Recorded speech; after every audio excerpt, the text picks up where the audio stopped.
aí. Já estou vendo o REC aqui de record, então já estamos gravando. Então, hoje é quinta-feira, às 20 horas, a partir das 20 horas, nós estamos começando a nossa quinta aula sobre um curso teológico livre, um curso livre de teologia, cujo tema é o Ministério do Espírito Santo. E esse curso é, primeiramente, ministrado aos membros da nossa comunidade Atos, mas não só isso. Ele também tem a participação de outros irmãos queridos, de outras igrejas, de outras comunidades de fé. Nós estamos aí com um número de cerca de 70 pessoas inscritas. E você é bem-vindo, você é bem-vinda. E a partir de agora, nós vamos retomar aqui os nossos conteúdos e vamos partir adiante. Eu só peço que você faça o seguinte: esse curso, ele vai ter um certificado de conclusão ao final desse curso. E nós vamos estudar todo o livro de Atos e os conteúdos vão vindo a partir disso aí. Então, é fundamental que você se manifeste como alguém que está presente às aulas. A maioria está assistindo a aula online e já interagindo com a aula, mas alguns que têm problema de trabalho ou de escola estão vendo a gravação posteriormente. Então, é fundamental que você comunique a Nani. Se você está com um grupo de pessoas, como é o caso, por exemplo, da Maria Clara, do Michael e da Raquel, que estão vendo num micro só ou num celular só, comunique a Nani. É muito importante porque ela está fazendo uma lista de presença. Então, é muito importante que a gente saiba quantas pessoas participaram a cada aula, porque isso vai ser importante na hora da conclusão do curso. E toda vez que você assistir a aula, se por acaso você perdeu alguma coisa, avise a Nani, porque isso é um atestado de presença da sua aula, tá bom? Então, hoje será a quinta aula, você terá que ter assistido 4 aulas até esse momento, e hoje será a quinta aula. É assim que funciona o nosso curso, ok? Vamos lá, então. Vamos continuar o nosso curso, o Ministério do Espírito Santo. Eu sempre, no começo da aula, vou relembrar as diretrizes do nosso curso. Nós estamos estudando sobre a pessoa de Deus. O Deus da Bíblia, o Deus cristão, é um único Deus. É um Deus que criou todas as coisas. E é um Deus que, inclusive, criou o tempo e o espaço. E ele está fora do tempo e fora do espaço. As suas criaturas estão no tempo e no espaço. Ou seja, toda vez que nós estamos falando que eu sou ou eu estou, nós estamos dizendo assim: eu estou num lugar e estou num tempo. Senão a gente não consegue se identificar. Deus não precisa disso. Deus não está, Deus é. Deus é o tempo inteiro. Para Deus é um eterno presente, ok? E esse Deus da Bíblia, ele se manifesta, ele coexiste através de 3 pessoas. É um Deus só, mas que subsiste em 3 pessoas. E Pai, Filho e Espírito Santo. E cada pessoa da Trindade tem um papel preponderante no que nós chamamos a história da salvação ou a história da redenção. Por exemplo, o Deus Pai está de forma preponderante na criação do cosmos, do universo. O Deus Espírito Santo está de uma forma preponderante quando ele se torna um ser humano, ele se torna um ser humano como nós, no mistério da encarnação, quando ele vem ao mundo, vive, faz milagres, ensina, prepara todo o ambiente, ele morre por nós e ressuscita e ascende aos céus. Então, aí a pessoa do Filho na Trindade tem um papel preponderante. Mas depois que Jesus Cristo vai aos céus, assume o seu lugar de autoridade sobre todas as coisas, ele nos envia o Espírito Santo.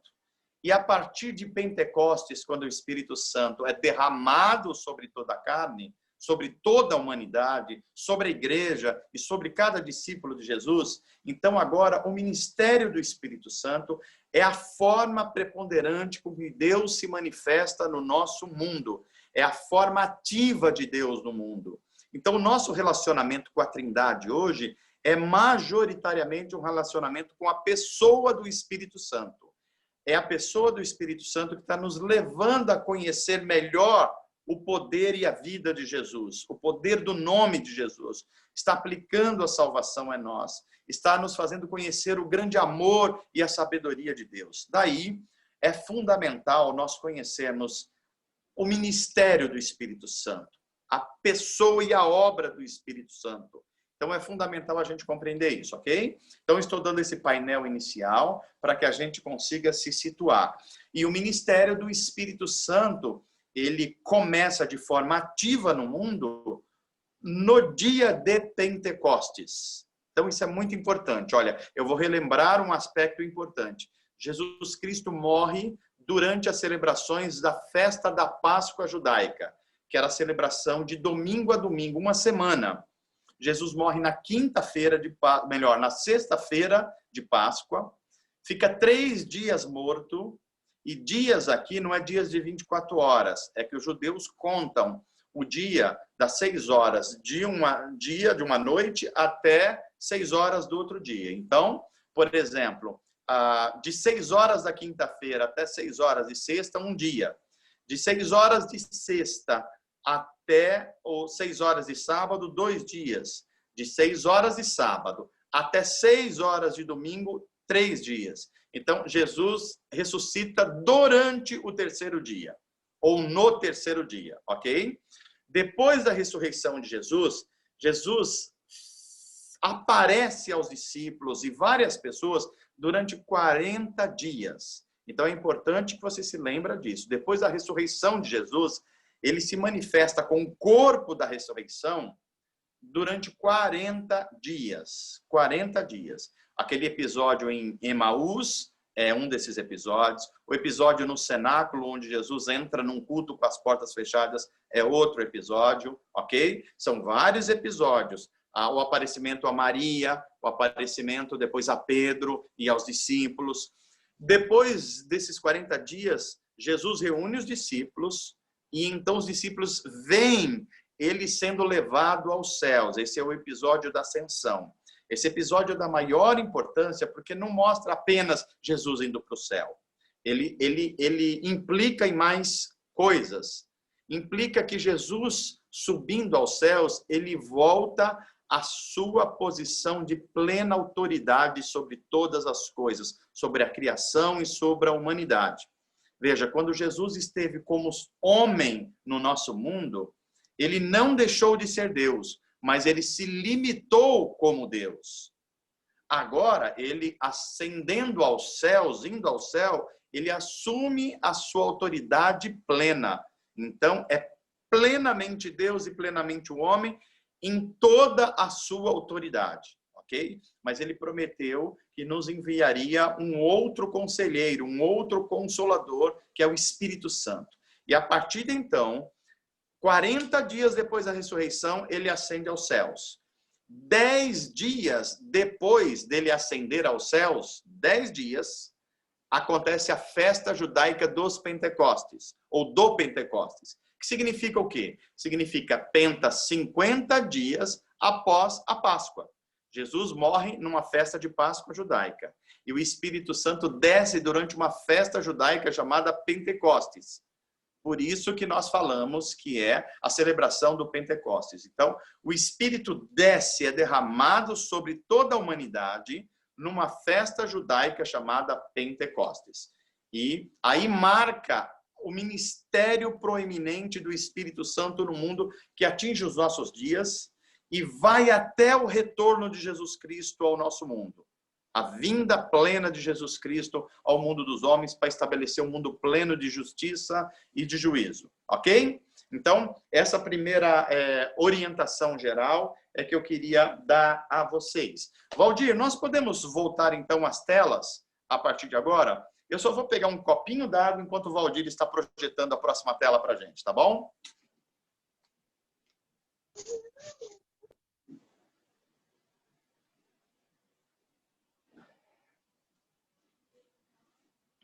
Muito bem. Ok. Mandou, a partir do 28 mesmo, ou é aquelas outras 5 que você mandou? Por qual você começou? 28, tá correto, Valdir, é aí mesmo. Beleza. Então, olha, Eu queria que, se você pudesse agora, abrisse a sua Bíblia. É fundamental agora que a gente comece a manusear a Bíblia Sagrada para você ter um pouco mais de domínio. Se você tiver ela de forma digital, use. Se tiver de forma em papel, também utilize. Porque, olha, eu só vou passar aqui o capítulo 1 de Atos dos Apóstolos. Atos dos Apóstolos é o livro da Bíblia que conta, que narra a história do início da igreja cristã e como o Espírito Santo agiu na igreja, na formação das lideranças, dando poder espiritual aos primeiros discípulos e preparando a igreja inicialmente para ela ser o agente de Deus no mundo ou o corpo de Cristo no mundo. Então, Atos dos Apóstolos, no capítulo 1, começa com uma promessa. A promessa do próprio Jesus dizendo que vai enviar o Espírito Santo. E quando ele vier, os seus discípulos receberão um novo poder, um poder para testemunhar as boas novas do Evangelho, um poder para curar pessoas, um poder de viver uma nova vida, a vida no Espírito. Então Jesus promete, Lucas escreve já inicialmente dizendo, olha, a promessa do Espírito foi dada pelo próprio Jesus. O segundo assunto do capítulo 1 de Atos é a ascensão de Jesus aos céus. Eu já expliquei aqui, já no início da aula, só enfatizo por que é importante a gente compreender a ascensão de Jesus aos céus. Porque, como eu disse, Jesus, quando esteve no nosso mundo, ele não deixou de ser Deus. Ele era Deus e homem a um só tempo, mas ele esvaziou-se da sua glória, ele se autolimitou como Deus. Agora, quando ele ascende aos céus, ele recupera essa plenitude. Ele não mais se autolimita. Agora ele é Senhor sobre todas as coisas e age com todo o seu poder. Ok? Então, também somos informados no capítulo 1 que nós recebemos um novo poder, ou vamos receber a promessa. Um poder para testemunhar. Testemunhar a salvação de Deus, testemunhar as boas novas do Evangelho, que Deus amou o mundo e nos enviou Jesus e agora manda-nos o seu Espírito para habitar dentro de nós. E essa promessa de que ele nos deu o seu Espírito é uma garantia de que ele vai retornar. Então, o retorno de Cristo já é uma promessa em Atos dos Apóstolos. E o primeiro capítulo termina com a escolha ou a substituição de um apóstolo. Judas, como nós sabemos, traiu a Cristo e se suicidou. Ele é chamado nas Escrituras como filho da perdição. Aqui a gente já pode entender um pouco o que é o pecado contra o Espírito Santo. De certa forma, o pecado de Judas é o pecado contra o Espírito Santo. Ele conheceu Jesus, ele conheceu a verdade, ele conheceu a revelação de Deus e ainda se negou. Isso é um pecado contra o Espírito Santo. Isso é exatamente o pecado contra o Espírito Santo no dia de hoje. É quando as pessoas que têm acesso à verdade da palavra de Deus, que têm acesso à operação do Espírito Santo e ainda assim negam a obra de Cristo e negam a obra do Espírito. E mais, ainda zombam de Deus. Isso é um pecado contra o Espírito Santo. E se o pecado é contra o Espírito Santo, não é possível a gente chegar à salvação que Deus nos dá.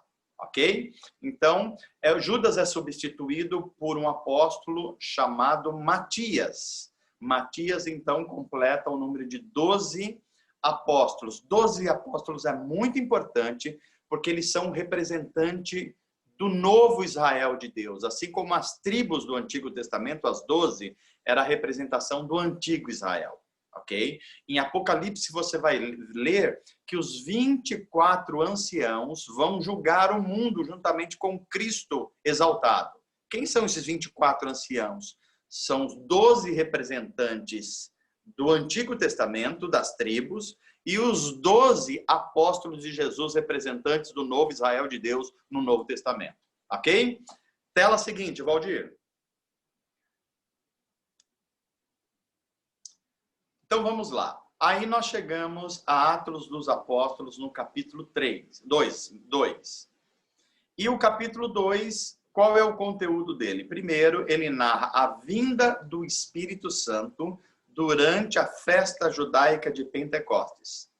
Reitero aqui, Jesus morre durante uma festa de Páscoa, numa sexta-feira, fica 3 dias sobre a terra, ressuscita no 7º dia da Páscoa, no domingo de Páscoa, aparece às pessoas durante 40 dias, depois de 40 dias, ele sobe aos céus à vista dos seus discípulos, e depois de 10 dias que ele sobe aos céus, é celebrada a festa de Pentecostes, que é 50 dias após a Páscoa. E nesta festa judaica de Pentecostes é que a promessa da vinda do Espírito Santo se cumpre. E o Espírito Santo vem sobrenaturalmente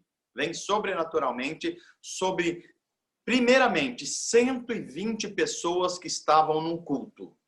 Era um domingo pela manhã, e eles estavam cultuando 50 dias após a ressurreição de Jesus, e se cumpre a promessa da vinda do Espírito Santo, do derramamento do Espírito Santo. Aí vamos ver, o que acontece durante este culto? Eles estão cultuando a Jesus Cristo, e então eles percebem, eles começam a ouvir um som. A primeira coisa que eles ouvem é um som como de vento. Então, cuidado para você estudar a Bíblia corretamente e não achar que outras coisas aconteceram. Não, a primeira coisa que eles ouvem é um som como de um vento. Após esse som como de um vento, eles têm visões. E eles veem como se fossem chamas ou línguas de fogo que estava pousando sobre a cabeça dos discípulos. Então, é a segunda ocorrência. Primeiro um som, depois uma visão. E depois, eles se sentem cheios do Espírito, cheios de um novo poder, um novo dinamismo, um novo encorajamento. E, como evidência desse novo poder e encorajamento, eles começam a falar idiomas que eles não estudaram. Portanto, depois, Atos vai nos explicar que 14 idiomas são falados durante esse derramamento do Espírito Santo. Como Israel estava celebrando, os judeus estavam celebrando a festa da Páscoa e Pentecostes, então a maioria das pessoas vinham de outras regiões de Israel para Jerusalém, para a Páscoa, e já ficava para Pentecostes. Então eles ficavam cerca de 50 dias em Jerusalém. E muitos deles eram judeus convertidos ao judaísmo. Então eles eram de outros países, de outras nações, mas se converteram ao Deus de Israel. E eles vinham adorar em Jerusalém. Só que eles falavam sírio, eles falavam o idioma da Capadócia, eles falavam idiomas do Egito. E quando eles chegaram e viram esse fenômeno da descida do Espírito Santo, eles acharam aquilo extraordinário, porque eles ouviam falar das maravilhas de Deus em egípcio, em capadócio, em sírio, em vários idiomas. Então, essa foi a evidência de que o Espírito Santo agora veio sobre toda a humanidade. Todos os idiomas estão ouvindo e vendo a ação do Espírito Santo.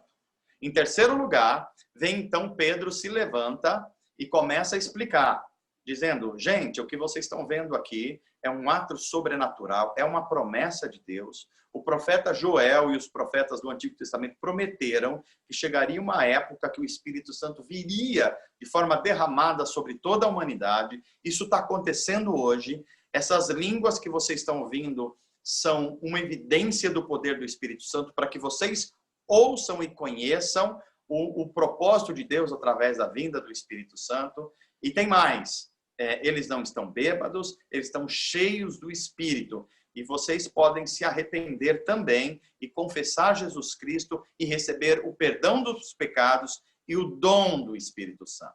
Olha o item 4 aí. O primeiro sermão de Pedro, 3.000 pessoas se convertem. E qual é o centro da mensagem de Pedro? Eles falam, olha, vocês agora, está sendo oferecido a vocês as dádivas da salvação. E as dádivas da salvação são representadas por duas coisas. O perdão dos pecados, isso é uma dádiva de Deus, só Deus pode perdoar pecados, porque todo pecado é contra Deus. Mesmo quando você peca contra uma pessoa, esse pecado também é contra Deus. Portanto, só Deus pode perdoar pecados. E além do perdão dos pecados, eles receberam o dom do Espírito Santo. O que significa isso? o Espírito Santo veio morar dentro deles. E agora começará uma revolução silenciosa, levando essas pessoas a serem como Jesus Cristo. Em quinto lugar aí, nasce uma comunidade de fé, a comunidade dos convertidos a Jesus Cristo, a comunidade daqueles em que o Espírito Santo habita, um novo povo, o povo de Deus, o novo Israel de Deus nasce então em Atos 2 e que se estende até os nossos dias e até o dia que Jesus Cristo retornar a esse mundo, ok? Este é o capítulo 2 de Atos dos Apóstolos. Valdir, vamos lá. O próximo.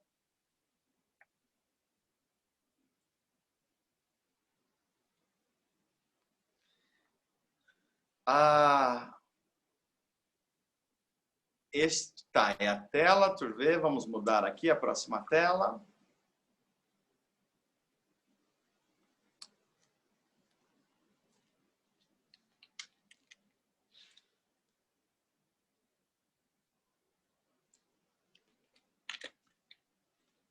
Isso, essa é a tela que a gente estava. É a próxima tela, Valdir.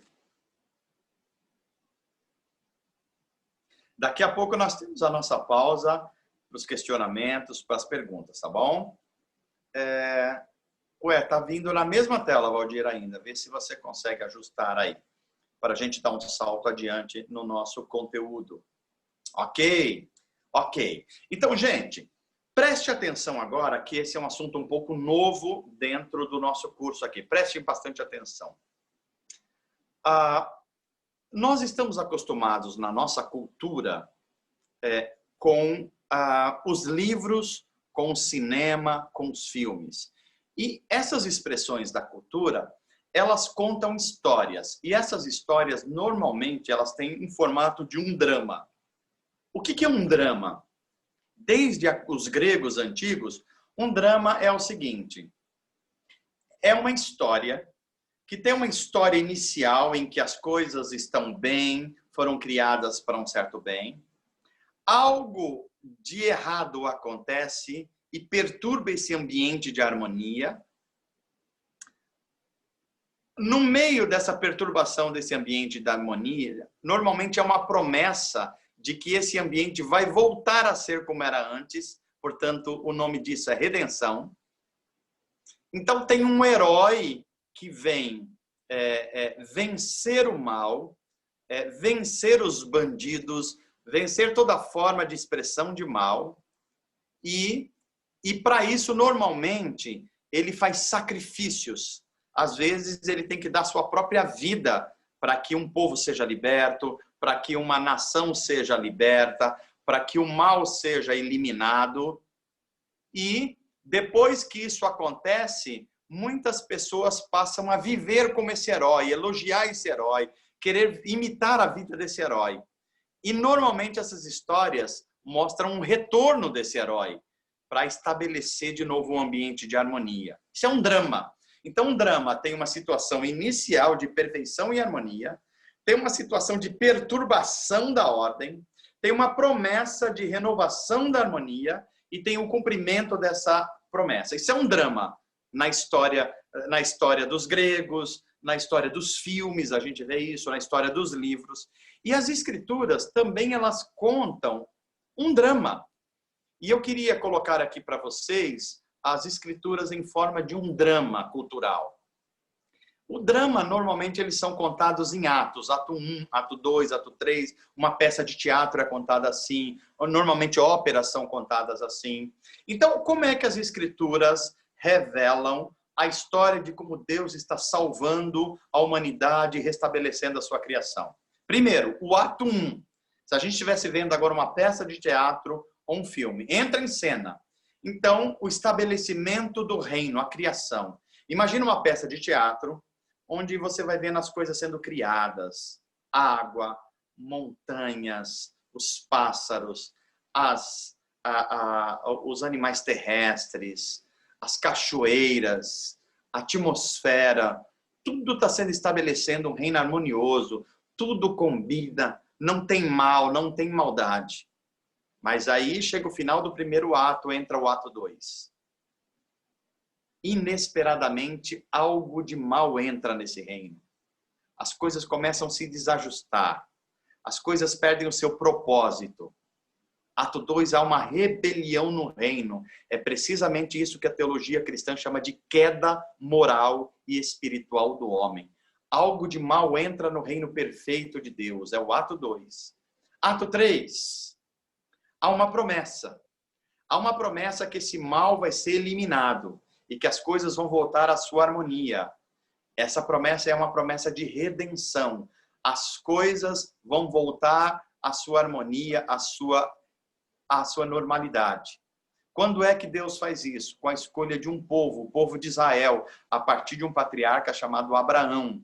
A partir de Abraão, Deus forma um povo e promete que deste povo vai vir o Redentor do mundo. E aí nós já estamos no ato 4, que é a vinda de uma criança, Jesus Cristo, na plenitude dos tempos, como um legítimo descendente de Davi. E a vida, a morte e a ressurreição e a ascensão de Jesus marca a vinda do rei. Só que essa obra que o rei fez, ela precisa ser contada a todas as pessoas. Que o preço já foi pago, que o sacrifício já foi feito. As pessoas precisam lembrar que esse rei que deu a vida por elas vai retornar a esse mundo. E quando ele retornar, ele vai estabelecer um mundo pleno de justiça. E a missão da igreja é justamente propagandear a volta do reino. É isso que nós chamamos evangelho. O que é evangelho?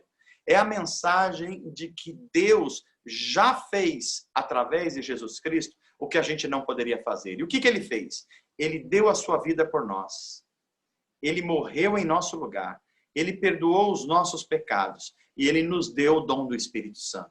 Deus já fez. E agora? Agora a gente precisa responder com arrependimento, ou seja, entregando a nossa vida a ele, e com fé, crendo que a obra que ele fez será suficiente para transformar o nosso mundo pessoal e o mundo que nós vivemos. Então, o ato 5 é a missão da igreja de propagandear a volta do rei. E o ato 6 é o último ato da história. É a redenção concluída, é a volta do rei para julgar todos os seres humanos, para restabelecer a criação e estabelecer novos céus e nova terra, que será pleno de justiça. Então, 6 atos. Agora, eu dou uma pausa, a primeira pausa, Valdir, já está no horário? Confirma para mim. Um minuto, não? Peraí. Tá ok.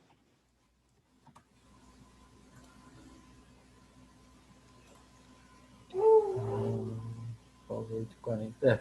9 minutos depois, está dentro ainda do horário. Mas pode já tá perto do horário da pausa já. Então, só me mostra a próxima tela, só para eu linkar o próximo assunto, senão a gente já faz uma paradinha para a gente ter os questionamentos e tirar as dúvidas e ouvir sugestões aí, tá ok? Ok?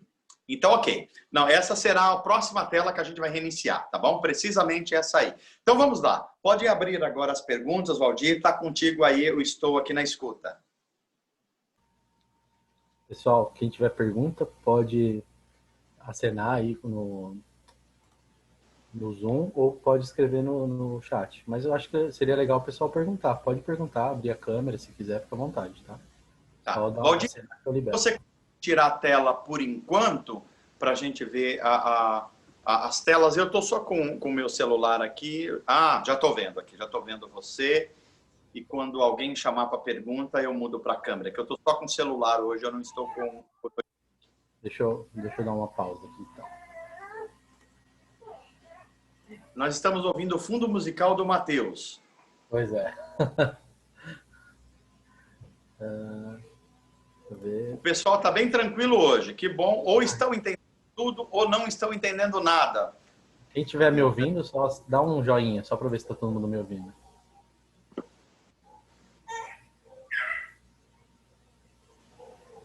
Então estão ouvindo. Fiquem à vontade, quem quiser fazer pergunta.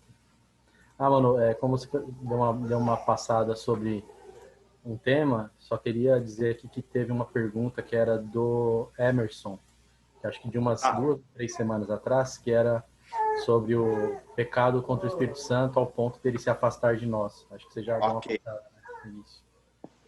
Então vamos lá. O Emerson está aí, né? Vamos ver se ele está aí. Deixa eu ver aqui. Sim, ele já respondeu que está aí. Então, tá aí. Muito bom, Emerson. Vamos começar a responder a sua pergunta, então, enquanto os irmãos vão fazendo. Vamos lá. O pecado contra o Espírito Santo é o único pecado citado pela Bíblia Sagrada, e especialmente por Jesus Cristo, como um pecado que não há possibilidade de perdão. E qual é este pecado? Durante muito tempo, alguns cristãos entenderam equivocadamente que o pecado contra o Espírito Santo era você zombar, por exemplo, de alguém que está falando em uma língua estranha, ou você, sei lá, zombar de algum aspecto sobrenatural da fé cristã.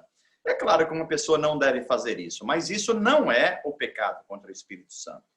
O pecado contra o Espírito Santo só pode ser concebido por uma pessoa que, tendo conhecido a Jesus Cristo, tendo conhecido o Evangelho, tendo conhecido a ação do Espírito Santo, propositadamente rejeita essa obra. Propositadamente. Em outras palavras, é uma pessoa que atribui o que Deus está fazendo e chama isso de obra do diabo. Vou dar 2 exemplos na Bíblia Sagrada. 2 exemplos na Bíblia Sagrada. Certa situação, certa vez, Jesus estava ministrando as pessoas, estava ensinando as pessoas, estava curando pessoas. E os judeus fariseus, os religiosos que não eram convertidos no seu coração, eles reclamaram de Jesus e falaram: não, você não é o Filho de Deus, inclusive você não opera através de Deus, você está operando sobre um poder maligno, o poder de Beelzebu. Beelzebu é o chefe dos espíritos malignos nas culturas antigas. Ora, os fariseus atribuíram a obra de Jesus ao poder de Satanás. Isso é blasfemar contra o Espírito Santo. E é contra esse pecado que não há perdão. Por quê? Porque você inviabiliza a obra do Espírito Santo.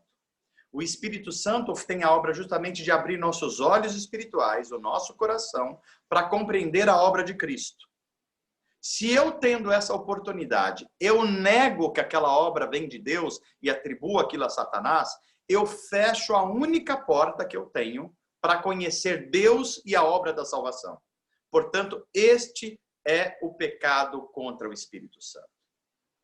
O pecado do Espírito Santo é quando a pessoa comete esse pecado e ela nem sofre mais por isso. Ela se tornou tão fria espiritualmente que ela nem reage mais aos impulsos do Espírito.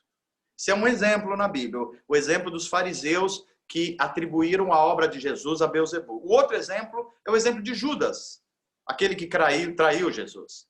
Ele andou com Jesus, ele conheceu Jesus, ele viu os milagres de Jesus, ele conheceu a mensagem restauradora de Jesus Cristo e o seu evangelho, e ainda assim negou Jesus. Este é o pecado contra o Espírito Santo. Então, o pecado do Espírito Santo, em resumo, é atribuir a obra de Cristo como se fosse a obra de Satanás. Então, nos nossos dias, qual é o perigo que a gente deve tomar cuidado? De não sair emitindo juízo sobre todas as coisas, ou sobre as pessoas. Por exemplo, você vai me ver como pastor que é zeloso pela ortodoxia cristã, eu criticando alguns comportamentos de evangélicos no Brasil e comportamentos de lideranças, especialmente no Brasil, que tem um comportamento que envergonha o evangelho. Vocês vão me ver falando contra isso. Mas vocês jamais vão me ouvir dizer assim: igrejas como a Igreja Universal, que tem um monte de erros bíblicos e teológicos, não são igrejas de Deus. Você jamais vai me ouvir falar isso. Porque isso seria correr o risco de pecar contra o Espírito Santo. Porque eu posso dizer, que Deus não está agindo, e é de alguma forma, ou homens ou maligno que está agindo, sendo o próprio Deus que está agindo mesmo diante do erro, mesmo diante do engano. Então, são os cuidados, principalmente com julgamentos, que a gente deve combater as ideias erradas sobre Deus. Mas a gente não deve fazer julgamentos sobre o que Deus está fazendo na história, porque Deus tem modos de fazer diferentes, Deus sabe muito mais do que nós sabemos. Então, é esse cuidado que a gente deve ter. Então, em resumo, Emerson, o pecado contra o Espírito Santo é atribuir a Satanás coisas que Deus está fazendo. Na Bíblia, nós temos pelo menos 2 exemplos. Os fariseus atribuindo a Satanás a obra que Jesus estava fazendo e a expressão da vida de Judas que traiu a Jesus. Ok? Maravilha. Temos mais aí perguntas, Valdir? Sim, mano, tem mais umas 3 ou 4 aqui. Vai lá. Mano, se uma pessoa negligencia a palavra de Deus, ela peca contra o Espírito, quando ela se converter, esse pecado será perdoado? Aí tem 2 questões. A primeira, uma pessoa que peca realmente contra o Espírito Santo, ela jamais vai se converter. Porque a conversão só pode acontecer através de uma ação do Espírito Santo. E se ela fechar a porta para o Espírito Santo, ela não pode se converter. Então, aí volta a primeira questão que foi feita. Mas quando uma pessoa despreza a Bíblia Sagrada, vamos entender o que é desprezar a Bíblia Sagrada. Uma coisa é a pessoa não conhecer a Bíblia, outra coisa é ela, por não conhecer, ela errar. A Bíblia diz que Deus nos considera de acordo com a luz que nós temos. E a mesma Bíblia diz que Deus não levou em conta os nossos pecados durante a nossa ignorância sobre ele. Então, esses não são pecados contra o Espírito Santo. E a gente sabe que não são pecados contra o Espírito Santo justamente porque as pessoas se voltam para Deus. Quando Deus ilumina o coração e a mente dela, elas respondem com arrependimento e fé. Se elas respondem com arrependimento e fé, é porque elas não negaram a obra do Espírito Santo. Portanto, não pecaram contra o Espírito Santo. Ok? Próxima. Mano, tem mais uma, acho que deve ter ficado alguma dúvida aqui. Vai lá. Sobre Pentecostes são línguas estranhas e não línguas estranhas como dos anjos? Nós falamos bastante a aula passada, vamos reforçar aqui. Primeiro, o episódio de Atos 2, do derramamento do Espírito Santo, eles ouvem um som como de um vento forte. Então, a manifestação do Espírito Santo é com um som primeiro. Depois, eles vêm e eles têm uma visão de como se línguas ou chamas de fogo estivesse assentando sobre a cabeça de cada uma das 120 pessoas que estavam naquele culto no cenáculo. E, como evidência dessa manifestação, eles começaram a falar em outras línguas. Essas outras línguas em Atos 2 são idiomas humanos. São outros idiomas que são citados em próprio capítulo 2. O pessoal que estava vindo da Síria ouviu na sua própria língua. O pessoal que estava vindo do Egito ouviu em egípcio. O pessoal que estava vindo, sei lá, da Mesopotâmia ouviu no seu idioma. Eles ouviram o quê? As grandezas de Deus no seu próprio idioma. Primeiro, são idiomas humanos.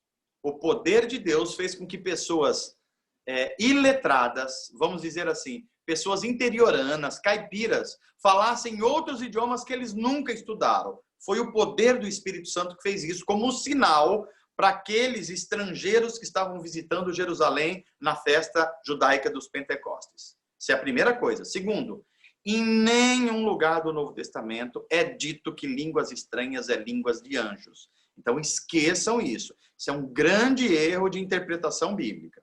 Mais para frente nós vamos explicar que há uma linguagem do Espírito, que Paulo explica em 1 Coríntios 14, mas também não tem a ver com línguas de anjos. O dom de línguas falado por pessoas hoje Não é, eu vou enfatizar aqui, língua de anjos. A Bíblia nunca enfatizou isso e nunca falou que era isso. O que ela fala é que é uma linguagem do Espírito que edifica o espírito da própria pessoa que fala, que eu vou reforçar mais para frente. Mas duas coisas aqui. Primeiro, eram idiomas humanos em Atos 2. E segundo, não eram língua de anjos. Ok? Espero ter respondido essa aí. Vamos lá, Valdir. Mano, acho que ficou um pouco de dúvida para Maria Clara também. Se puder explicar novamente o termo Pentecostes. O termo festa de Pentecostes. Então vamos lá. Hoje em dia nós ouvimos muito falar em igreja pentecostal, igreja neopentecostal. E é associado muito ao nome Pentecostes o falar em línguas, ou manifestação de dons extraordinários, dons estáticos. Mas Pentecostes significa só uma coisa, é uma festa judaica. É uma festa judaica que era celebrada 50 dias após a festa judaica da Páscoa.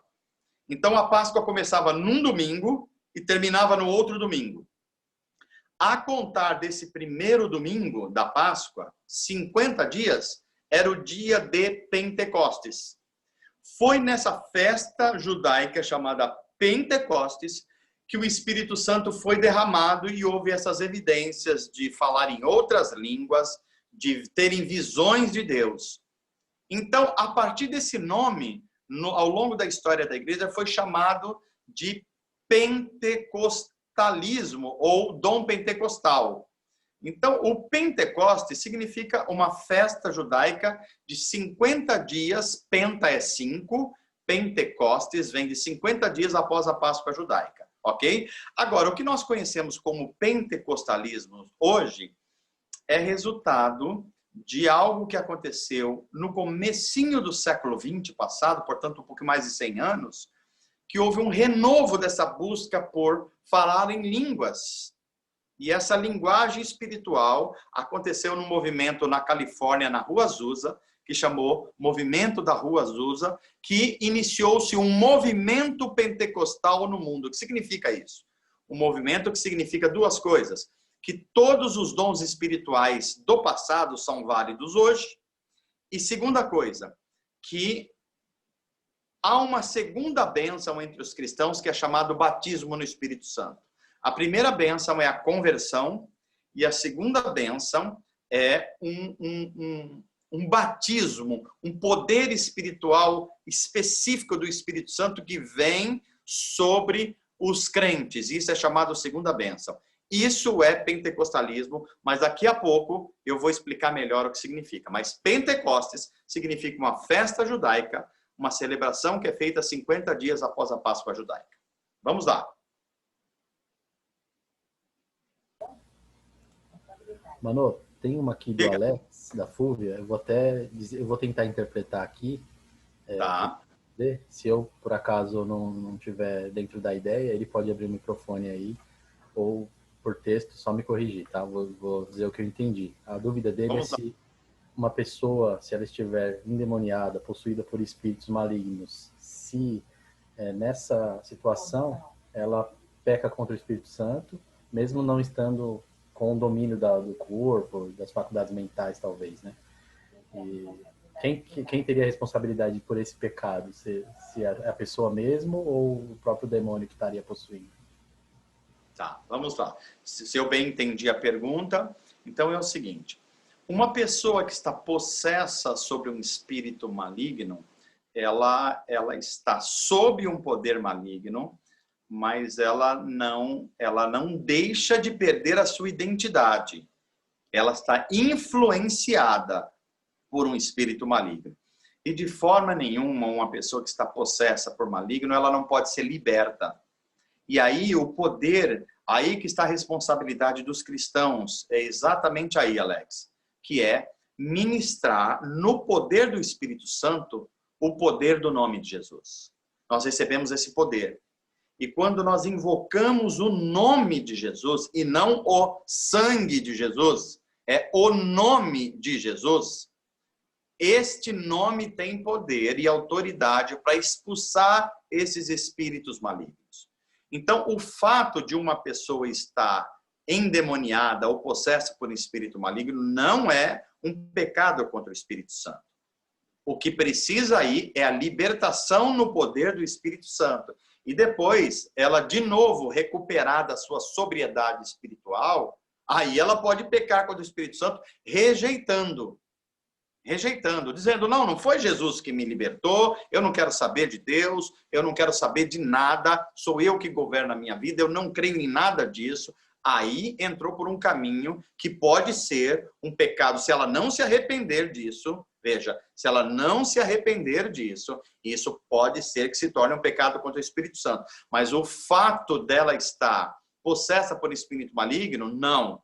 O que ela precisa é que os cristãos ministrem sobre ela, com poder e autoridade dada pelo Espírito, a obra libertadora de Jesus Cristo. É o nome de Jesus que expulsa os espíritos malignos. Ok? Legal. Alex. O Alex da FUVIA, se por acaso... Deixa uma observação, Valdir. O Alex fez uma pergunta em uma das aulas aqui, e eu não sei se eu fui enfático o suficiente, eu quero enfatizar aqui. Ele perguntou alguma coisa dessa ordem assim, se a gente devia ou não buscar o Espírito Santo, ou buscar o que ele chamou de batismo no Espírito Santo, que nós vamos explicar melhor, ou se a gente devia buscar o dom de línguas. Sim, a resposta inequívoca é sim. Pastor, eu devo buscar os dons espirituais? A resposta é sim. Inclusive o dom de línguas? Sim. O que eu estou ensinando aqui é que a gente deve usar os dons conforme os apóstolos nos ensinaram. O dom de línguas é um dom que quem recebe e fala edifica a si mesmo e o seu próprio espírito numa linguagem do espírito, que aviva o seu interior. Mesmo a própria pessoa, se ela não tiver o dom de interpretação de línguas, ela nem vai entender o significado, mas o espírito dela vai receber um alimento. Então, o dom de línguas não é uma coisa para se falar em público. É isso que eu estou enfatizando. É por isso que a nossa igreja evita que a gente fale de microfone, porque as pessoas não vão entender. É por esse motivo só. Mas nós não proibimos ninguém, pelo contrário, nós incentivamos as pessoas buscarem os dons espirituais, inclusive o dom de línguas, que quando não tiver interpretação de línguas, que é um dom raro no nosso tempo, seja falado ou baixinho consigo mesmo, ou num ambiente privado, para que as pessoas que não conhecem Jesus não fiquem perdidas na compreensão disso. Espero ter enfatizado melhor a resposta ao Alex. Mano, tem uma da Vitória aqui. Então, quem se converteu, conheceu as Escrituras e a obra de Jesus, mas depois se afastou ao ponto de realizar aquilo que é totalmente contra o Evangelho, está pecando contra o Espírito Santo? Olha, uma bela pergunta da Vitória. Vitória, a resposta aí é uma resposta que a gente tem que ter alguns cuidados. Uma pessoa que já teve acesso ao Evangelho, teve acesso à obra de Deus e à ação do Espírito Santo, e está rejeitando isso, ela é um dos candidatos a pecar contra o Espírito Santo. Mas a gente não pode ainda afirmar completamente isso. Por quê? Porque Jesus não veio ainda e porque essa pessoa ainda está viva. Então, ela ainda tem chance de arrependimento. Mas o que nós podemos afirmar é, se ela já teve acesso ao verdadeiro evangelho, não os falsos evangelhos, Vitória, vou enfatizar isso. Se ela teve acesso ao verdadeiro evangelho, a palavra de Deus pregada fielmente, e ela rejeita, ela é um candidato a pecar contra o Espírito Santo. Mas a gente deve tomar cuidado com os julgamentos, porque só Deus conhece o coração humano. O máximo que a gente pode dizer é, essa pessoa é um candidato a pecar contra o Espírito Santo. Qual mais, Valdir? Estou vendo aí o Gilvan. Gilvan já está melhor aí, se recuperando, né, Gilvan? Deus te abençoe. Feliz de ver você. Mano, tem mais Eu não sei, enquanto você vai preparando a pergunta aí, Valdir, a Cris falou que talvez ela tinha uns amigos dela que ia participar do curso hoje. Se a Cris Mota estiver aí, nos responda a esse respeito. Vai lá, Valdir. Mano, tem uma pergunta aqui da Maria Clara. Pastor, o que seria uma igreja pentecostal?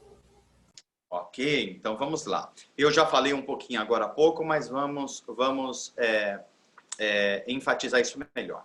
Igreja pentecostal é uma igreja que se identifica com o movimento pentecostal. Vou repetir, uma igreja pentecostal é uma igreja que se identifica com o movimento pentecostal. O que é o movimento pentecostal? É um movimento que nasce no comecinho do século XX, 1900 aproximadamente, a partir de uma experiência na Califórnia, nos Estados Unidos, numa rua chamada Rua Azusa, em que as pessoas se voltaram a orar com intensidade e começaram a experimentar principalmente os dons, o renovo dos dons de línguas e também alguns milagres de Deus, milagres sobrenaturais. Então, a partir de aí, se fixou uma compreensão que a salvação de Deus ela acontece em duas etapas. Primeiro, uma pessoa se converte a Jesus Cristo e depois ela precisa buscar nessa visão um novo batismo, que é o batismo do Espírito Santo, cuja evidência é falar em línguas estranhas. Então, ser pentecostal, conforme o movimento pentecostal, é você receber um segundo batismo, o batismo no Espírito Santo, que é chamado de segunda bênção, e a evidência desse batismo é você falar o que eles chamam de novas línguas, ou línguas estranhas. Isso é uma das evidências de uma igreja chamada pentecostal. A segunda evidência é crer que os dons que nos são informados no Novo Testamento, todos eles, também são válidos hoje. Então, ser pentecostal é basicamente isso. É claro que, culturalmente, ser pentecostal, uma igreja pentecostal, envolve outras coisas. É cantar hinos da harpa cristã, mas isso é cultural, não é uma questão teológica. É se vestir de um jeito específico, homens não pode usar, sei lá, algumas coisas, mulheres não podem usar, mas isso é cultural, não é uma questão bíblica teológica, é uma tradição. Mas do ponto de vista teológico bíblico, é essas duas coisas que eu informei. É você crer que todos os dons do Espírito são manifestos das mesmas formas hoje, inclusive os dons de cura, dons de línguas, os dons espetaculares. E a segunda coisa é, o verdadeiro cristão precisa receber uma segunda bênção, que é a bênção do batismo no Espírito Santo, cuja evidência é falar em novas línguas. Isso é ser uma igreja pentecostal. Eu sei que na sequência alguém perguntaria, a Clarinha ou qualquer outra pessoa perguntaria, pastor, a nossa igreja é uma igreja pentecostal? Eu vou responder para vocês, depende do que a gente está chamando de pentecostal. Se está se chamando de pentecostal uma igreja que crê nas ações extraordinárias do Espírito Santo hoje, com as manifestação de dons, inclusive dons de cura, milagres, inclusive dons de línguas orientado conforme os apóstolos, então a resposta é sim. A nossa igreja crê neste dom pentecostal, que inclui todas essas coisas. Agora, se está chamando de pentecostal, o fato de você, após a conversão, ter que receber uma segunda bênção, que é a chamada do Espírito Santo, e cuja evidência é falar em línguas, não. A nossa igreja, pastoral e teologicamente, não acredita nisso, não crê nisso, e eu vou explicando ao longo do nosso curso o porquê e a razão disso. Também a nossa igreja não acompanha movimentos pentecostais com algumas culturas. Por exemplo, nós não ficamos pegando no pé de ninguém do jeito que a pessoa se veste. O que nós orientamos é que uma pessoa deve se vestir decentemente, não deve se sensualizar, não deve fazer essas coisas, porque isso produz nela obras da carne e afasta o fruto do Espírito. Também nós damos uma prioridade muito grande para a ministração da palavra de Deus, coisa que no mundo pentecostal se dá maior prioridade às experiências espirituais. Então isso é um problema, nós vemos isso como um problema, porque é a palavra de Deus que nos guia, que nos dá o poder do Espírito para a gente ser conforme a vontade do Senhor. Então, espero ter respondido a Clara aí, tá bom? Vamos lá? Mano, Oi. Deixa eu passar aqui. Tem mais 4 perguntas. Aí, Uau! aí tem que ver como é que você vai querer seguir. Tem a Cláudia Salvador que está com a mão levantada e mais 3 no chat. Então vamos lá, vamos ver se a gente vai e depois a gente retoma. Tá bom. Vou fazer a da Bruna primeiro. Não entendi a parte de Judas. Se ele se arrependesse, ele seria salvo ou não? Não, então, é isso que nós falamos. A evidência de que Judas não era filho da salvação e era filho da perdição é que ele, tendo andado com Jesus, visto os milagres de Jesus, visto os ensinamentos de Jesus, visto a presença de Deus no mundo através da pessoa de Jesus Cristo, ele não creu e abandonou isso. Ele tinha um outro Deus, e o seu Deus era o dinheiro. Tanto é que ele vendeu Jesus por 30 peças de prata. Ou seja, era uma pessoa cujo coração não se converteu. Ele, no máximo, ele fez uma adesão ao movimento de Jesus. Ele aderiu ao movimento, porque ele achava interessante, inclusive ele queria uma promoção pessoal. Ele achava que andar com Jesus ia fazer dele uma pessoa importante. Tem muita gente pensando assim hoje. Muita gente, inclusive, com títulos religiosos. Mas a prova de que ele não era da fé é que ele traiu Jesus, ele vendeu Jesus. Portanto, ele não deixou que a obra do Espírito Santo transformasse o seu coração, ele rejeitou. Ok? Próxima. Mano, essa sua resposta já matou uma das perguntas, que era da Nani também sobre isso. Então, legal. E ela fala sobre que não era convertido realmente, né? Ele aderiu ao movimento de Jesus, não se converteu a Jesus Cristo. Mano, agora tem uma da Cláudia Salvador. Cláudia Salvador. O microfone dela. Boa noite a todos. Boa noite, Cláudia. A minha dúvida seria assim, eu participei de um retiro e lá várias pessoas foram batizadas no Espírito Santo. Só que elas foram batizadas em línguas, mas de várias maneiras. Eu pude perceber 3, né? Umas falavam em línguas e ria muito, outras falavam em línguas e choravam muito, e outras falavam em língua e dançavam. E aí eu fiquei em dúvida no dia e eu chamei uma pessoa do lado e perguntei se aquilo era normal, porque eu só tinha visto, né, falar em línguas e só. Aí a pessoa falou que na época que era normal. Aí eu queria tirar essa dúvida se realmente isso é possível de receber o Espírito Santo de várias formas, assim, né? Então vamos lá, Cláudia, esse assunto que você está me perguntando é o assunto que eu vou retomar agora na aula de forma mais aprofundada, mas eu já vou antecipar um pouquinho aqui. O problema aí é o que está se chamando de batismo no Espírito Santo. O movimento pentecostal costuma chamar de batismo no Espírito Santo aquilo que eu chamei de uma segunda experiência ou de uma segunda bênção. Primeiro você se converte, primeiro você aceita Jesus, que é um nome equivocado, e eu já vou começar a corrigir aqui, porque ninguém aceita Jesus, é Deus que nos aceita, nós recebemos Jesus. Então já vamos mudar esse termo, a gente como estudante da Bíblia já não vamos falar eu aceitei Jesus, porque ninguém aceita Jesus, é Jesus que nos aceita. Nós recebemos Jesus, ou recebemos a salvação de Jesus. Então, o movimento pentecostal afirma que após a conversão, você tem que buscar uma segunda bênção, que é o batismo no Espírito Santo. E esse é o problema, porque eles creem que essa busca pelo batismo no Espírito Santo é você se reunir com outras pessoas que estão querendo fazer alguma coisa, isso aí também, e algumas evidências sobrenaturais acontecerem. Uma pessoa começa a orar, outra pessoa começa a dançar, outra pessoa começa a falar em línguas ou coisa desse tipo. Este é um problema. Então, primeira coisa que eu quero afirmar, o Espírito Santo pode vir sobre alguém como visitação e gerar coisas extraordinárias. Isso a Bíblia afirma e pode acontecer. Por exemplo, você pode estar num tempo de oração, tão buscando a presença do Espírito, que o seu coração pode se encher de alegria e você começar a chorar de alegria. Isso é uma ação do Espírito Santo.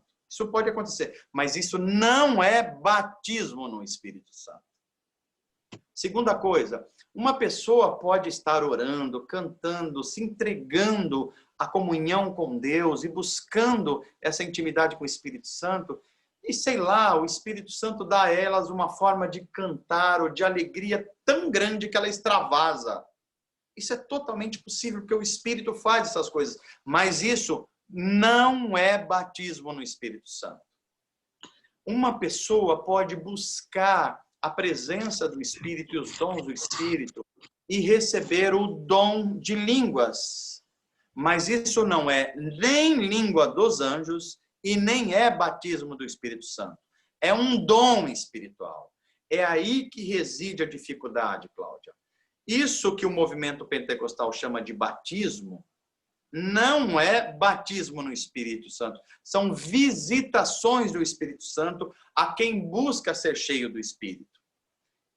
Porque o batismo no Espírito Santo, todo cristão verdadeiramente convertido recebeu. Todo cristão. Se você realmente foi convertido a Jesus Cristo, você recebeu o Espírito Santo e recebeu o batismo no Espírito Santo. O batismo no Espírito Santo é uma prova, é um selo de que você agora é de Deus e o Espírito Santo habita dentro de você. Batismo no Espírito Santo não é evidência de você falar em línguas ou chorar ou cantar. Isso são evidências de visitação do Espírito Santo. Agora, batismo no Espírito Santo quer dizer que o Espírito Santo veio morar dentro de você. Habita dentro de você. Você se tornou a habitação do Espírito Santo. Isso é batismo no Espírito Santo. E isso acontece precisamente na hora que você recebeu Jesus Cristo. Você recebeu Jesus Cristo, você já recebeu o dom do Espírito Santo. Agora você precisa buscar ser cheio do Espírito Santo. E se você tiver algumas experiências espirituais, ótimo, busque os dons do Espírito, mas sobretudo busque que o fruto do Espírito apareça em você, que é paz, alegria, bondade, benignidade, domínio próprio. O que você vai ver dizendo pessoas que foram batizadas no Espírito Santo, é um nome equivocado, mas que começam a ser falsas no dia seguinte, falar mentiras, o comportamento não é cristão. Então isso não tem a ver com batismo no Espírito Santo, ok? Eu vou aprofundar esse assunto, mas eu espero já ter ajudado um pouquinho. Próxima pergunta, Valdir. Essa aqui é da Josiane Trajano. É sobre a pregação de Pedro. Essa pregação de Pedro, onde 3.000 foram batizados, foi posterior ao culto dominical do derramamento do Espírito Santo, onde haviam 120 presentes? Ou esse batismo ocorreu no mesmo domingo? Pregação de Pedro, né? Olha que interessante. Josi, que bom vendo você fazer essa pergunta. Leia comigo, por exemplo, Atos 2. Atos 2, a partir do verso número 14. Olha, o verso 13 diz assim: os outros, quando viram as pessoas falando em línguas naquele domingo, zombavam e diziam, eles estão bêbados. Aí Pedro dá um passo à frente, que é o verso 14. Com os 11 apóstolos, dirigem-se em alta voz à multidão e dizem, ouçam com atenção todos vocês, povo da Judeia. Ou seja, Pedro sai pregando para todo mundo agora. Olha que coisa interessante. Então, essa pregação, ela vai acontecendo para todas as pessoas e Pedro vai explicando que essa é uma promessa feita lá em Joel, ok? Agora, olha só o verso, Valdir, se você puder projetar aí o verso 32, que é importante a gente compreender.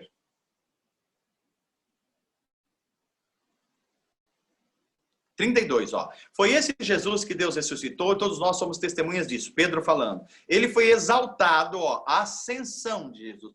Ele foi exaltado ao lugar de honra, à direita de Deus, posição de autoridade. E conforme havia prometido, o Pai lhe deu o Espírito Santo, que ele derramou sobre todos nós, como vocês estão vendo e ouvindo hoje, ok? Agora vamos lá. Verso de número 41, Valdir, se você puder adiantar um pouquinho. Pedro está pregando, explicando, e vai se juntando pessoas. E as pessoas falam assim, Pedro, o que a gente tem que fazer então? Pedro fala, vocês têm que se arrepender e vocês vão receber o perdão do pecado e o dom do Espírito Santo.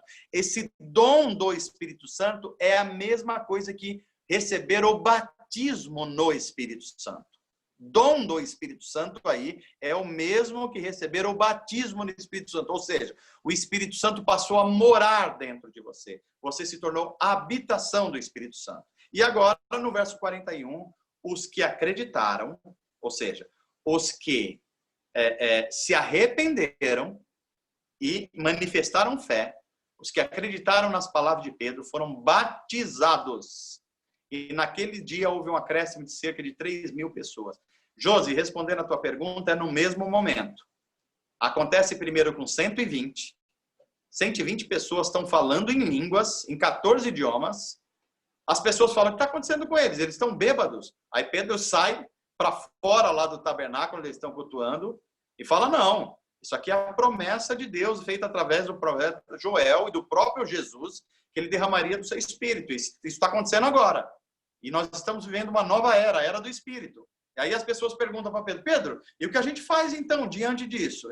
Você tem que se arrepender. Se vocês se arrepender dos pecados, vocês receberão perdão dos pecados e esse Espírito passará a morar dentro de vocês. Ou seja, vocês receberão o dom do Espírito. Aí as pessoas falam, nós queremos isso, 3.000 pessoas.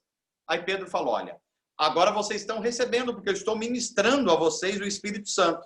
Vocês estão recebendo o dom do Espírito, recebendo o perdão dos pecados. E a prova externa de que vocês estão recebendo isso, vocês serão batizados em água. Essa é a evidência externa. Ok, Josi? Mais alguma, Valdir? Mano, temos mais 1, 2, 3, 4. Nossa! Vamos ver se dá tempo. Vamos lá. Vamos lá, essa é da Eleandra. Pastor, por que tem pessoas que caem no chão e falam que estão cheias do Espírito Santo? Eu tenho dúvidas sobre isso. Boa pergunta, Eleandra. Eleandra, há uma primeira questão. A Bíblia ensina que em algumas ocasiões muito específicas, a presença manifesta de Deus, o ser humano não suporta. A gente vê isso com a manifestação de anjos, com a manifestação do próprio Jesus, quando aparece a Paulo, por exemplo, e em outros episódios da Bíblia Sagrada. Mas são episódios muito específicos. Com o derramamento do Espírito Santo, o Espírito Santo já está disponível, ele precisa ser buscado. Então, o que acontece hoje em muitos eventos do movimento pentecostal é um desconhecimento da Bíblia Sagrada. E aí, essas pessoas têm experiências psicológicas, e elas atribuem isso a uma ação necessariamente do Espírito Santo. Então, a gente deve ver de modo muito crítico. Quando uma pessoa está cheia do Espírito Santo, ao invés de ela perder a noção, ela ganha mais noção. Em vez de ela perder o bom senso, ela ganha mais bom senso. Então, a gente tem que tomar muito cuidado com essas coisas que são chamadas ação do Espírito Santo. Não é que são ações malignas, não é isso que eu estou falando, não. Eu não estou atribuindo a Satanás essas coisas. O que eu estou falando é que a mente humana, ela é capaz de formar muitos psiquismos. Então, por exemplo, há fenômenos psicológicos que acontecem, inclusive, fora da igreja. Por exemplo, torcida de futebol. Uma pessoa começa a gritar, o que acontece que as outras pessoas estão do lado dela? Começa a gritar também. Episódios de violência. Uma pessoa está num bando, torcida organizada. Ele chuta uma pessoa adversária, qual é a tendência dos outros fazer? Também entrar no meio da violência. Então, isso são psicologismos. Então, uma pessoa faz algo na igreja e parece que é algo espiritual, outras pessoas, elas são envolvidas por aquilo. Mas a nossa regra de fé e prática é a Bíblia Sagrada. Todas as experiências espirituais que pode ocorrer, elas devem ter como referência e guia a Bíblia Sagrada. Se a Bíblia Sagrada não nos orienta a isso, a gente deve rejeitar como experiência do Espírito Santo. Ok, Leandra? Próxima, Valdir? Só para eu não esquecer, tem uma da Ju, uma do Emerson e acho que é o pastor Rogério ou o Rogerinho, que estão com a mão levantada fazendo uma pergunta. Então vamos fechar aí, vamos fechar nessas 3 ou 4 para a gente voltar ao conteúdo. Bom, vamos lá. Mano, não, eu acho que é o Rogério, parente da Zanza. Tá bom. Vou começar com a da Ju. A Ju quer saber se existem igrejas evangélicas que não creem em hipótese nenhuma, em nenhuma espécie de língua estranha nos dias de hoje. Tem sim. As igrejas chamadas reformadas são igrejas chamadas também de calvinistas. Por exemplo, como a igreja no Brasil, a expressão mais conhecida é a igreja presbiteriana. A igreja presbiteriana não crê no dom de línguas. A igreja presbiteriana, como os reformados, não são todos os reformados, são os reformados presbiterianos que creem assim. Há reformados que creem no dom de línguas, tá? Os reformados presbiterianos, eles consideram que o dom de línguas, ele se findou com a igreja do primeiro século. Ele só aconteceu naquele movimento e depois não aconteceu mais. Então, é isso. Mas isso algumas igrejas reformadas, no Brasil, especificamente a igreja presbiteriana. Já a igreja presbiteriana renovada crê. Eu estou falando a igreja IPB, a igreja presbiteriana do Brasil. Tá ok? Então, isso aí, todos os pentecostais creem no dom de línguas, todos os neopentecostais creem nos dons de línguas, todos, uma parte dos históricos creem no dom de línguas e outra parte não, e os reformados, uma parte também crê e outra parte não. Tá ok?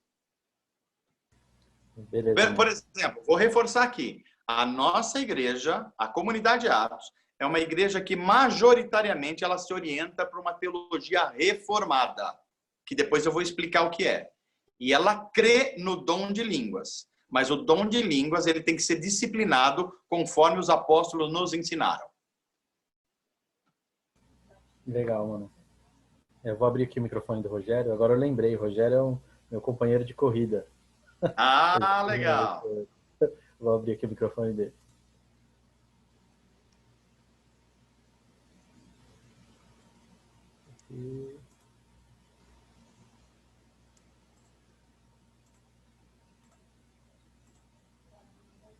Rogério, se você estiver ouvindo, pode abrir seu microfone ou o seu vídeo, fica à vontade.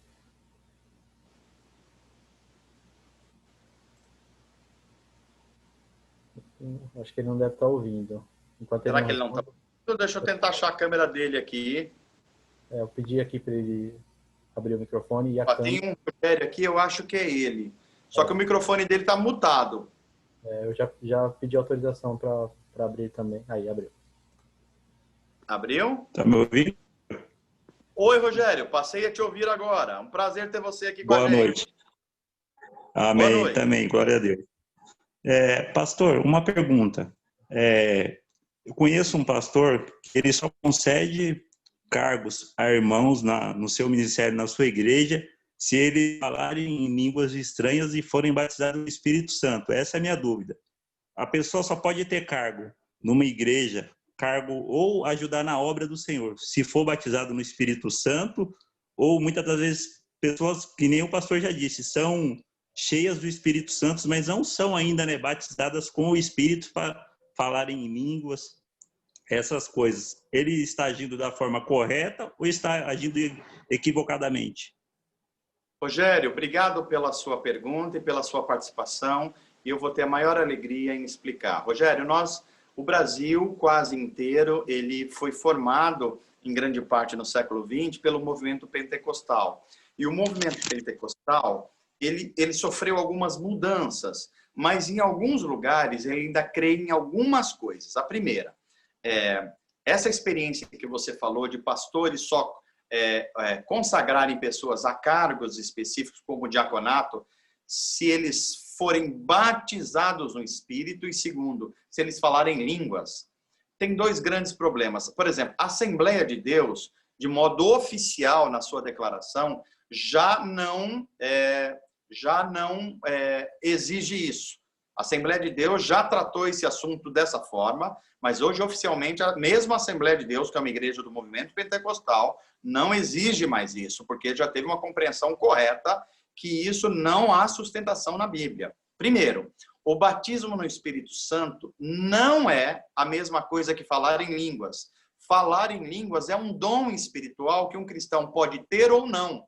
Paulo vai explicar que os dons espirituais são dados à igreja para a edificação do corpo de Cristo.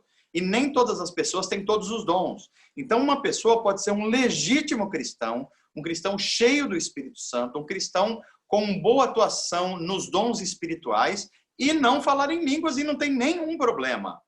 Ele tem o Espírito Santo e foi batizado no Espírito Santo, porque ninguém pode receber conversão sem receber o Espírito Santo. Então, esse é uma interpretação equivocada e que mesmo igrejas como a Assembleia de Deus, na sua teologia principal, na sua declaração de princípios, já corrigiu isso. Se esse irmão é de uma igreja Assembleia de Deus ou de igreja de movimento pentecostal, ele não está observando nem mesmo a orientação teológica da própria Assembleia de Deus, que tirou isso fora das suas orientações corretamente, porque a Bíblia não nos dá posição para a gente afirmar essa coisa. Espero que você tenha entendido, Rogério.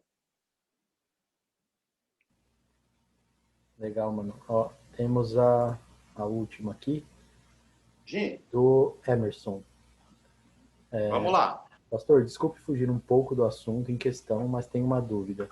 Quando o senhor fez um comentário na segunda aula do estudo, explicou que a oração intercessória poderia mudar até os planos de Deus. Mas essa mesma oração pode neutralizar o livre-arbítrio? Exemplo, se alguém orar por mim e eu não aceitar a oração, ela surtirá efeito positivo mesmo assim? Deixa eu ver se eu entendi a pergunta primeiro, porque ela me parece que é uma pergunta com dois temas aí. Foi dito que eu afirmei que a oração intercessória pode mudar a vontade de Deus? É essa a pergunta? Poderia mudar até os planos de Deus. Aí ele citou o livre-arbítrio no fim da pergunta, né? Tá. Mas olha acho que só. não faz parte da sua citação. Tá.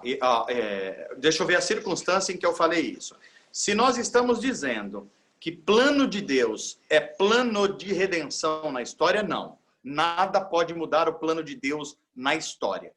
Há coisas que Deus predeterminou que vão acontecer e vai acontecer. Por exemplo, a cruz foi determinada por Deus e ia acontecer. A ressurreição também. A vinda do Espírito Santo também. A volta de Cristo também vai acontecer. Então, essas coisas, a gente orando contra ou a favor, não vai mudar os planos de Deus. Porque isso faz parte da história da redenção. Agora, há situações na nossa experiência pessoal, na nossa vivência pessoal, em que a Bíblia manda a gente orar e interceder. E Deus atende. São coisas mais pontuais da nossa experiência do dia a dia. Então, a gente deve orar por intercessão sobre familiares, uma pessoa que tem um coração endurecido. A gente tem e deve orar para que o Espírito Santo haja, dando àquela pessoa um novo coração, ou dando uma predisposição para ele conhecer Jesus Cristo. Agora, se uma pessoa diz, eu não quero receber, eu não quero oração, eu não acredito nisso, e claramente, expressamente diz, não ore por mim, aí nós estamos falando de uma pessoa que está rejeitando a intercessão. Não vale a pena você fazer isso. Agora, isso é diferente de uma mãe, por exemplo, que vê o filho dando problema, caminhando por um caminho errado. E mesmo que ele não tenha compreensão, a mãe continua orando pelo filho, pela filha. O pai e a mãe devem fazer isso, porque a intercessão tem esse poder. O poder da oração intercessória, de clamar a Deus para que a misericórdia dele venha de forma ainda mais intensa sobre alguém e abra os olhos espirituais da pessoa. Mas, em última instância, uma pessoa ela precisa se abrir para a obra do Espírito Santo. Ok? Então, se foi essa a pergunta, eu estou respondendo. Se eu não respondi, depois volta a ela, que a gente vai tirando as dúvidas. Ok? Legal. Aí o Emerson depois pode só pontuar se era isso mesmo. A gente pode fazer na próxima aula. Concluímos essa fase, pode ir. Isso, terminaram as perguntas todas e também já bateu o horário, das 9h40. Tem horário também, né? Então, que horas que nós temos, Valdir? 9h40. 21h40. 9h40. Então, minha gente boa de Deus, nós vamos continuar a próxima aula a partir do próximo slide. Hoje nós demos um espaço maior para questionamentos e perguntas, mas é importante que os conhecimentos vão sendo fixados, as verdadeiras doutrinas bíblicas sejam entendidas e o ministério do Espírito Santo seja corretamente entendido. Então, nós vamos concluir por aqui o nosso encontro de hoje e a partir de quinta-feira que vem nós vamos retomar do próximo slide e quero que vocês leiam aí, gente, até Atos 7, que nós vamos dar um pulo agora, até a história de Estevão. Eu quero muito que vocês leiam até Atos 7, que é a história de Estevão, e vocês vão ver um resumo da história da redenção e um resumo do evangelho no testemunho de Estevão. Então, se preparem para isso, e eu vou começar a abordar agora com mais ênfase algumas coisas como batismo no Espírito, nós vamos nos aprofundar nisso, o que é o selo do Espírito, o que são os dons espirituais e como eles são utilizados, o que é o selo do Espírito, o que é o fruto do Espírito, quais as evidências da manifestação do fruto do Espírito. Então, nós vamos entrar agora e continuar a leitura de Atos e a gente vai dar um salto adiante aí, tá bom? Então, mais uma vez, que Deus abençoe vocês. Diga, Valdir. Só uma coisinha antes de encerrar a gravação, antes que eu me esqueça. O pessoal aí que estiver me ouvindo, pode mandar uma palminha aí ou um símbolo de festa agradecendo pelo dia do professor, né? Aí, ó. Pois é, hoje é o dia do professor, Valdir. É verdade, hoje é o dia do professor, graças a Deus pelos nossos professores da nossa igreja, do nosso instituto, os professores das nossas escolas, e eu estou aqui no meio deles também, como um professor da Bíblia Sagrada, de teologia cristã, e tenho muita alegria em fazer isso. Então, obrigado aí por vocês lembrarem desse dia, e eu fico muito grato pela expressão de vocês. É isso, mano. Aqui da minha Legal. parte tá... Então, eu vou me despedir de cada um agora. Que Deus abençoe todos vocês. Deixa eu ver. Abra uma câmera um pouquinho para dar uma olhada em vocês, todos que puderem, e pelo menos a câmera. Deixa eu dar uma olhadinha e dar um alôzinho aí para vocês. Ó, Claudinha, Deus te abençoe. Diogo, Deus te abençoe. Alex e Fúvia. E o bebê, Deus abençoe vocês. Deixa eu ver quem mais está por aqui. Olha aqui a Cris Mendes. Olha a Eric e as crianças aí. Olha quem é a Cris Mota aqui. A Cris Mendes também. O Gilvan está aparecendo aqui. Deixa eu ver quem mais. Olha aqui a Gorete. O Elton. Que legal, Elton, que você está com a gente aí também. A Ju. Deixa eu ver. Ana Galvão, a Raíssa, o Emerson. Deixa eu ver quem mais aparece. A Raíssa está aqui também, olha só. Deixa eu ver quem mais. A Cristiane Mota, eu já falei também. Deus abençoe todos vocês. Foi uma grande alegria a gente compartilhar a palavra de Deus. E todos que eu não citei o nome, mas eu estou vendo que vocês estão aqui. E Deus abençoe vocês. Então, gente, até a próxima. Domingo nós vamos ter uma celebração. Espero que a gente esteja juntos. Se você conhecer alguém que quer receber instruções de batismo, fala com a Nani para a gente se encontrar no curso de batismo, tá ok? E se você perdeu alguma aula, assista para você não perder o fio da meada. Nós estamos na 5ª aula hoje, vamos à 6ª aula. Amém? Boa noite também, Emerson, a todos vocês. Fiquem com Deus. O Valdir vai concluir agora e eu fico com o Valdir e a Nani, se ela estiver aí, para a gente fazer uma avaliação da aula. Um abraço a todos. Fiquem com Deus. Tchau.